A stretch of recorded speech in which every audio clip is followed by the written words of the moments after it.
А надо сказать, что Узбекистан, он вообще бежит впереди всех паровозов, и они там абсолютно охуели, и они сделали карантин на всю страну. Я не понимаю, ты кто такой вообще? Кто тебе право дал про нас говорить? Своему верховному правителю, то, соответственно, они не теряют шанс и ебут все, что можно выебать. Так как ты ни хрена ничего не знаешь и ни хрена ничего не видел. Денег у них нет, нихуя у них нет, перспектив нет, так что если есть страна, где хуже, чем в России, то это Узбекистан. Ташкент город хлебный.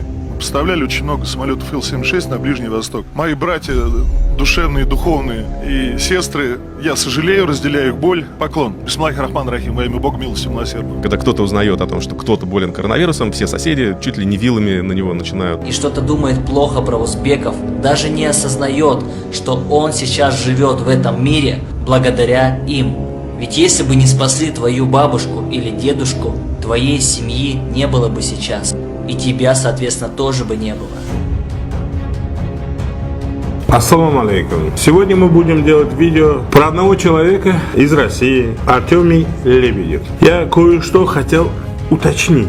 Артем, ты знаешь вообще, как живется в Узбекистане? Какой режим у нас тут? Какие мы люди вообще? Ты сейчас сидишь, обсираешь весь узбекский народ. Чуть ли нас с ведьмами там сравниваешь. Я не понимаю, ты кто такой вообще? Кто тебе право дал про нас говорить? Ты жопу прижми свою, пожалуйста, и своим делом занимайся. Не суй нос куда не надо. Потому что у любопытной Варвары на базаре нос оторвали, как говорится. Давайте теперь посмотрим, что ты нам сказал. На защите вашего здоровья, двоеточие. Как работают карантинные посты в Ташкенте? А надо сказать, что Узбекистан, он вообще бежит впереди всех паровозов, и они там абсолютно охуели, и они сделали карантин на всю страну. И поскольку это... Кто охуел? Ты о чем вообще говоришь? Какой паровоз нафиг? Ты вообще думаешь? Ты дома сидишь, не выходишь на улицу, у тебя карантин. Ты прям красавчик, всезнайка. Давай приезжай, посмотри в данное время, что творится. Ты не можешь просто, потому что дома сидишь. Не надо обсирать другую страну нафиг. Понял? Ты думаешь, все дозволено, все можно? Никто не бежит, о народе думает наш президент. Люди тоже не тупые, как ты думаешь. Прежде чем что-то нам предъявлять или какую-то информацию выставлять на свой канал, пожалуйста, хоть немного узнай о нашем менталитете, узнай о нашей стране, какая у нас уже в течение 4 лет политика идет. Ты думаешь, у нас диктаторский режим, люди там, не знаю, чуть ли это Азия, говоришь, мы как эти пахари для тебя. Нифига подобного. Мы тоже свои права умеем качать, не бойся. Это восточная страна, и там власть должна ебать граждан, и граждане должны это чувствовать. Что надо? Что надо? Ебать граждан? Кто сказал, что тебе граждан ебут тут? Вообще-то в данное время у нас что происходит? Государство помогает народу, обеспечивает, старается хотя бы, обеспечивает бесплатно продуктами питания, лекарствами. Правительство что делает? Правительство обгораживает народ от вируса. Это для тебя может вирус сказка, так как ты ни хрена ничего не знаешь и ни хрена ничего не видел.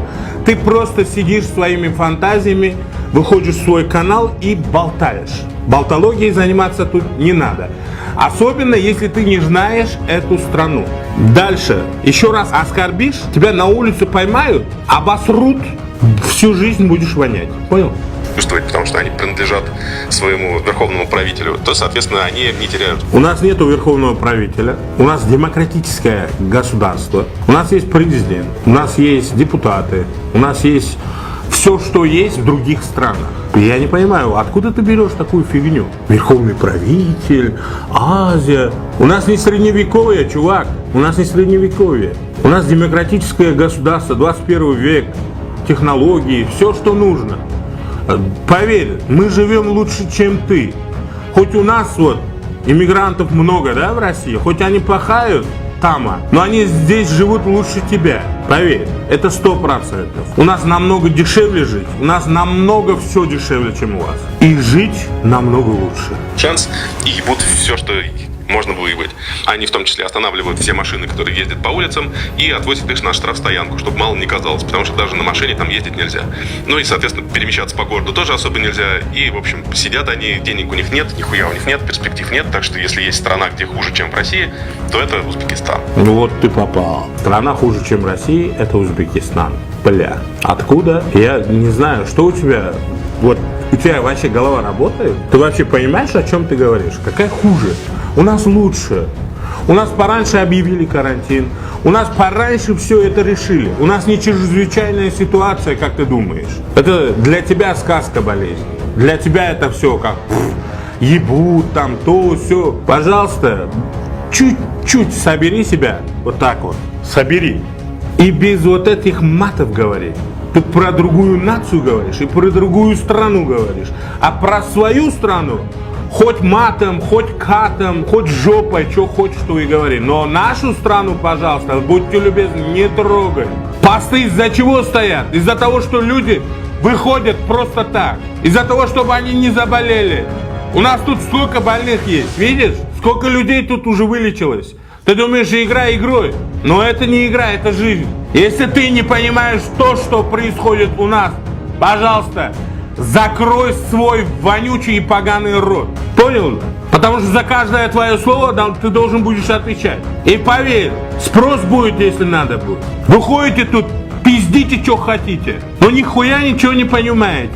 И то, что ты говоришь, это все ерунда. Посты стоят, это не посты. Это просто пункты такие сделали. Проверяет. Почему проверяет? Потому что чтобы не шлялись на улице. Потому что чтобы не заболели. Дерьмо, блин. В Узбекистане за разглашение данных о больном COVID-19 дают срок до 3 лет. Поскольку страна восточная и у людей много всяких суеверий, когда кто-то узнает о том, что кто-то болен коронавирусом, все соседи чуть ли не вилами на него начинают тыкать или чуть ли не дом начинают поджигать. Короче. Хрен тебе. Хрен тебе с маслом. Ну, 2 раза хрен тебе с маслом. Короче, тьфу на тебя, Артем Лебедев. Понимаешь? Тьфу на тебя, Артем Лебедев. Ты херней занимаешься. Ты как, знаешь, не знаю, даже хуже проститутки. За разглашение больного человека дают 3 года. Ты видел хоть одного человека, которого посадили на 3 года? Нет. Ты хоть раз видел, чтобы у нас, вот в Узбекистане, вышла такая информация, что кого-нибудь на 3 года посадили? Из-за того, что он разглашал информацию о больном человеке. Это, знаешь, сделали, чтобы не разглашали. И нефиг разглашать. И у нас никто виллами не ходит. Никто никого не убивает. Мы тебе не неандертальцы, понимаешь? Мы великий народ. Иди читай историю. Понял? Когда наши звезды считали, не знаю, что ваши делали. Ты, пожалуйста, читай историю. Не надо обсирать другую нацию. Тем более, есть люди, которые будут стоять за нашу нацию, как я. Тем более, ты говоришь полную ерунду. Сравниваешь нас с неандертальцами, не знаю, каменным веком чуть ли. Кто виллами ходит? Где ходит? Сравнение это твое говно. И ты сам тоже говно. Нефиг лезть в нашу страну, нефиг лезть вообще в нашу нацию. Сиди, жопу прижми, делай свои видосы. Хуйней страдаешь, дальше страдай. Нас не трогай. Ты выходишь тут всякую хуйню говоришь, второй выходит всякую хуйню говорит. Вы что, все офигели, что ли? Те люди, на которых падает подозрение в том, что они больны, они подвергаются страшному остракизму со стороны соседей и общества. Хрен тебе. Если им приходится вводить защитные меры, потому что когда люди придумывают, что типа, а вот этот вот болен, то, соответственно, дальше начинается самосуд, и ничем хорошим это, конечно, не закончится. Поэтому власть вводит такие драконовские меры, как типа 3 года тюрьмы за то, что ты разгласила то, что кто-то был болен коронавирусом. Хрен тебе с маслом. Я вообще ненавижу таких людей, как ты. Потому что ты считаешь себя самым умным, самым лучшим. Ты эгоист конченый. Но не забывай, это узбеки больше 300 тысяч, 400 тысяч детей к себе взяли. Да, может, узбеки у вас там в стране работают, да, мигранты, уборкой занимаются, там кто-то в заводе, кто-то в цехе, кто-то в стройке работает. Ну, поверь, если их не будет, ты говном завянешь. Везде говном будет пахнуть. Нефиг тут нашу нацию трогать, нефиг тут нашу страну трогать. Знай свое место, делай свое дело. И нефиг тут через хуй, через нахуй обращаться. У нас менталитет такой, мы так не разговариваем с другими людьми. И того, что ты говоришь, что у нас люди чуть ли не аборигены, они начнут там убивать, или там, не знаю, соседи будут выходить там с вилами, нефиг такого. Если у нас кто-то заболеет, сразу люди помогают. У нас дружный народ. Ты о чем вообще, кому какие сказки рассказываешь? Изучи, какие мы люди, какой мы народ, как мы живем, какие у нас реальные ценности. То, что ты говоришь, это, не знаю, это хуже диктатуры и, не знаю, каменный век. Да, может, я не четко говорю на русском языке, но, в принципе, я могу тебе объяснить, что узбеки и Узбекистан – это тебе не шуры-муры. Это тебе не каменный век, это тебе не диктатура, это тебе не ханство. Это Узбекистан, это демократическая страна. Здесь свобода слова, свобода действия. А то, что делает государство для народа, это для его же безопасности. Все меры, которые делаются, это все ради безопасности. Зато у нас никто нигде двери на сварку не делает. Не варит нигде двери. Выходят люди, продукты покупают. Чем меньше народа на улице, тем быстрее эта херня все закончится. Вот основной принцип. А то, что ты нам говоришь, это хуйня полная. Закрой свой хлебальник, больше не открывай нашу тему и живи своей жизнью. Я тебе советую от души. Меня Шухрат зовут, фамилия Мусаев. Будь здоров. А ведь когда-то узбеки во время Второй мировой войны спасали детей любых наций. И вдруг подошел пожилой мужчина, узбек, и говорит ей: у тебя маленьких, у тебя детей много, и у меня много детей. Не поубивают друг друга. Поехали ко мне. Вообще нас замечательно встретили. Все же нам дали землю, дали нам вот эти вот деревья, чтобы мы кушали фрукты. У нас были уже свои фрукты. Допустим, если мы заходили или что, тут же чай, тут же лепешка, последние делились.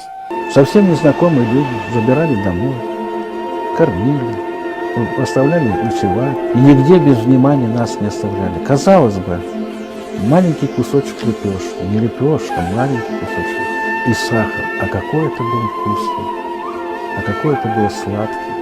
И если ребенку, какому-то, они своему ребенку что-то давали, нас не оставляли без внимания, особенно малышей. Ташкентский кузнец Шахмет Шамахмудов приютил под скромной своей крышей 14 детей – русских, евреев, украинцев, белорусов. А сколько людей, повторивших этот подвиг, мы не знаем. В годы Великой Отечественной войны Узбекская ССР приютила более 1,5 миллиона человек со всего Советского Союза. Узбеки – чудесный народ, деликатный, учтивый.